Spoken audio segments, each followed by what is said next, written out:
Good morning all of you. Today our topic है संबंध बोधक इन हिंदी सब्जेक्ट। संबंध बोधक किसका भेद है? अव्यय या अविकारी शब्द का भेद है। हमने पिछली क्लास में पढ़ा था अव्यय का टॉपिक क्रिया विशेषण, यानी क्रिया विशेषण के कितने भेद होते हैं? 4 भेद होते हैं, वो हमने पढ़ा। अब यहाँ पे है संबंध बोधक। जैसा कि हम जानते हैं अविकारी अव्यय शब्द क्या होते हैं? जिनमें लिंग वचन काल के कारण कोई परिवर्तन नहीं होता है, उसे अविकारी शब्द कहते हैं। तो पहला था क्रिया विशेषण, फिर है संबंध बोधक, उसके बाद समुच्चय बोधक और उसके बाद विस्मय आदि बोधक। तो आज हम पढ़ेंगे संबंध बोधक के बारे में। संबंध बोधक अव्यय शब्द किन्हें कहते हैं? तो देखिए कि जो शब्द दो संज्ञा शब्दों के बीच संबंध बताते हैं उन्हें संबंध बोधक कहते हैं। किनके बीच बता रहे हैं? दो संज्ञा शब्दों के बीच जो संबंध बताते हैं वो संबंध बोधक कहलाते हैं। जैसे देखिए, पुलिस चोर के पीछे पड़ी है, पटना गंगा के किनारे है, पेड़ के ऊपर कबूतर उड़ रहा है या बैठा है भी आ सकता है, राम के बिना सीता अधूरी है। यानी इन दो संज्ञा शब्दों को जिस भी शब्द के द्वारा जोड़ा जाता है वो क्या कहलाता है? संबंध बोधक अव्यय कहलाता है। जो शब्द संज्ञा सर्वनाम शब्दों का संबंध वाक्य के अन्य शब्दों के साथ जोड़ते हैं उन्हें संबंध बोधक कहते हैं। देखिए, संबंध बोधक शब्दों को 3 आधारों पर वर्गीकृत किया जा सकता है। क्रिया विशेषण को हमने 4 आधारों पर वर्गीकृत किया था। कौन कौन से थे? कालवाचक, स्थानवाचक, परिमाणवाचक और रीतिवाचक। यहाँ संबंध बोधक को हम 3 आधारों पर वर्गीकृत करते हैं। एक प्रयोग के आधार पर, व्युत्पत्ति के आधार पर और अर्थ के आधार पर। यहाँ हम देखते हैं सबसे पहले प्रयोग के आधार पर कि प्रयोग के आधार पर संबंध बोधक 3 प्रकार से प्रयोग में लाए जाते हैं। देखिए, विभक्ति सहित यानी विभक्ति के साथ। विभक्ति क्या होती है? जब हम हमने कारक का टॉपिक पढ़ा है कि कर्ता ने कर्म को करण से, तो जो ने से को का के लिए से अलग होने पर ये जो शब्द हैं ये क्या है? विभक्ति है, इनकी चिन्ह है, इनको परसर्ग भी कहते हैं। तो जैसे देखिए, संज्ञा शब्दों की विभक्ति के साथ आने वाले संबंध बोधक यानी कैसे होंगे वो देखिए।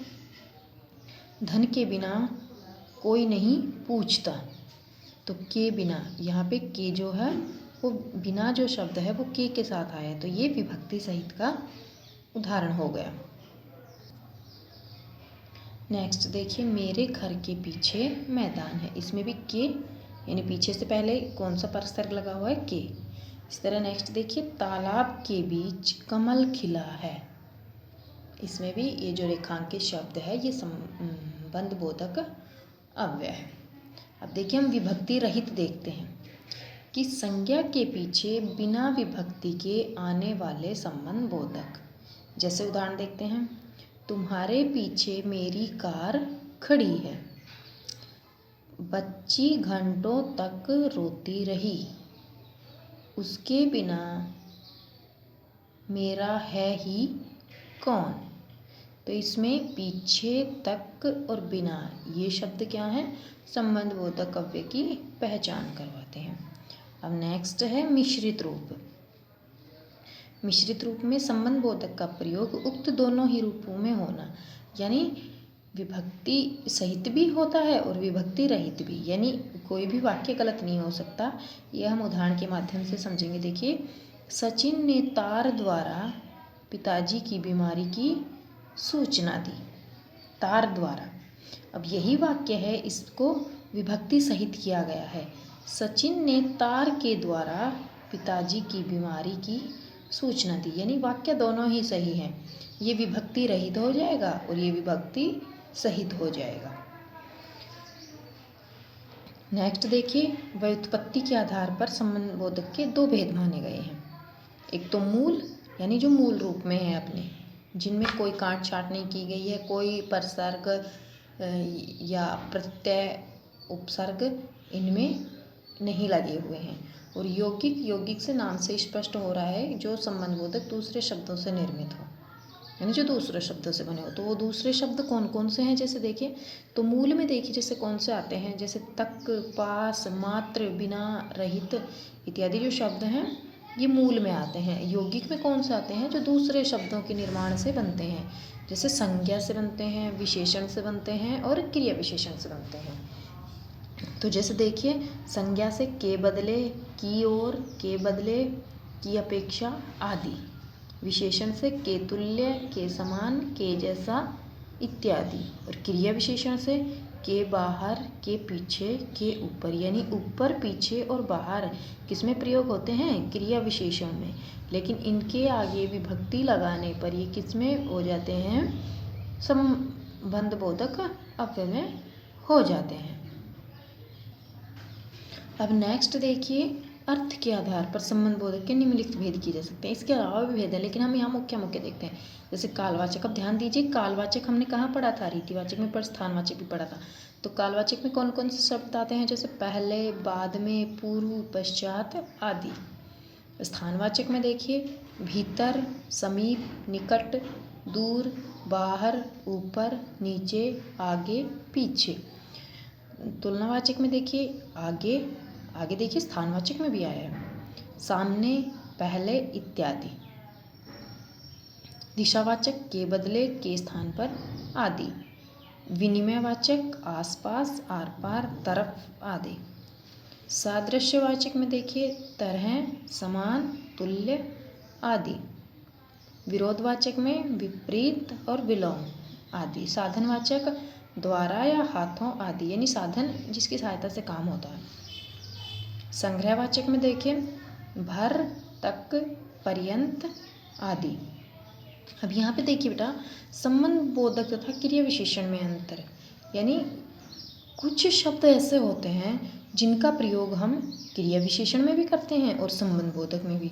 तो हमें उसकी पहचान कैसे होगी, उसके लिए देखिए कि कुछ विकारी शब्द, जैसे यहाँ विकारी नहीं आएगा, यहाँ अविकारी शब्द आएगा।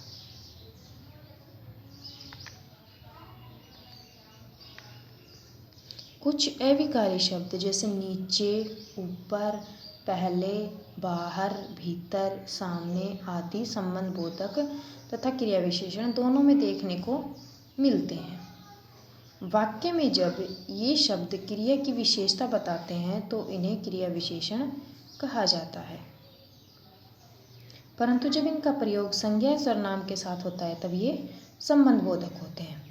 यानी जब ये शब्द क्रिया की विशेषता बताएं तो क्रिया विशेषण में प्रयोग होते हैं, लेकिन जब यही शब्द किसमें संज्ञा सर्वनाम के साथ प्रयोग होते हैं तो संबंध बोधक होते हैं। यानी जब क्रिया की विशेषता बताते हैं तो क्रिया विशेषण हो जाएंगे और संज्ञा सर्वनाम के साथ प्रयोग होंगे तब क्या हो जाएंगे, संबंध बोधक। ये इनकी विशेषता है। जैसे देखिए उदाहरण देखिए, जैसे ये क्रिया विशेषण की उदाहरण है संबंध बोधक की। वह तेज चल पड़ा, तेज यहाँ पे क्या है, क्रिया विशेषण, तेज क्रिया विशेषण है।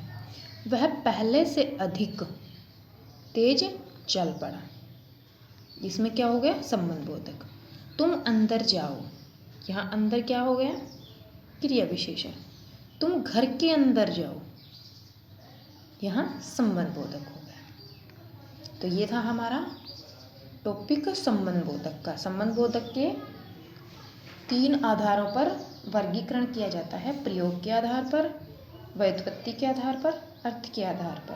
प्रयोग के आधार पर विभक्ति सहित, विभक्ति रहित और मिश्रित। व्युत्पत्ति के आधार पर मूल और यौगिक। मूल वे होते हैं जो अपने मूल रूप में होते हैं, और यौगिक वो होते हैं जो अन्य शब्दों से बनते हैं, जैसे संज्ञा से, विशेषण से और क्रिया विशेषण से। और नेक्स्ट है अर्थ के आधार पर, जैसे स्थानवाचक, कालवाचक, सादृश्यवाचक, विरोधवाचक आदि। अब इसका अभ्यास कार्य देखते हैं। इसमें हमें केवल क्या करना है कि निम्नलिखित वाक्यों में संबंध बोधक अव्यय शब्दों को रेखांकित कीजिए।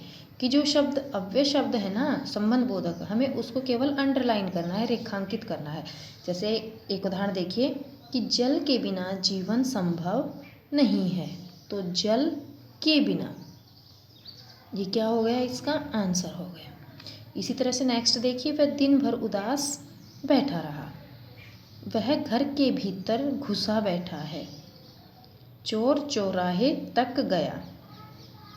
बच्चे पिताजी के साथ मेले गए हैं।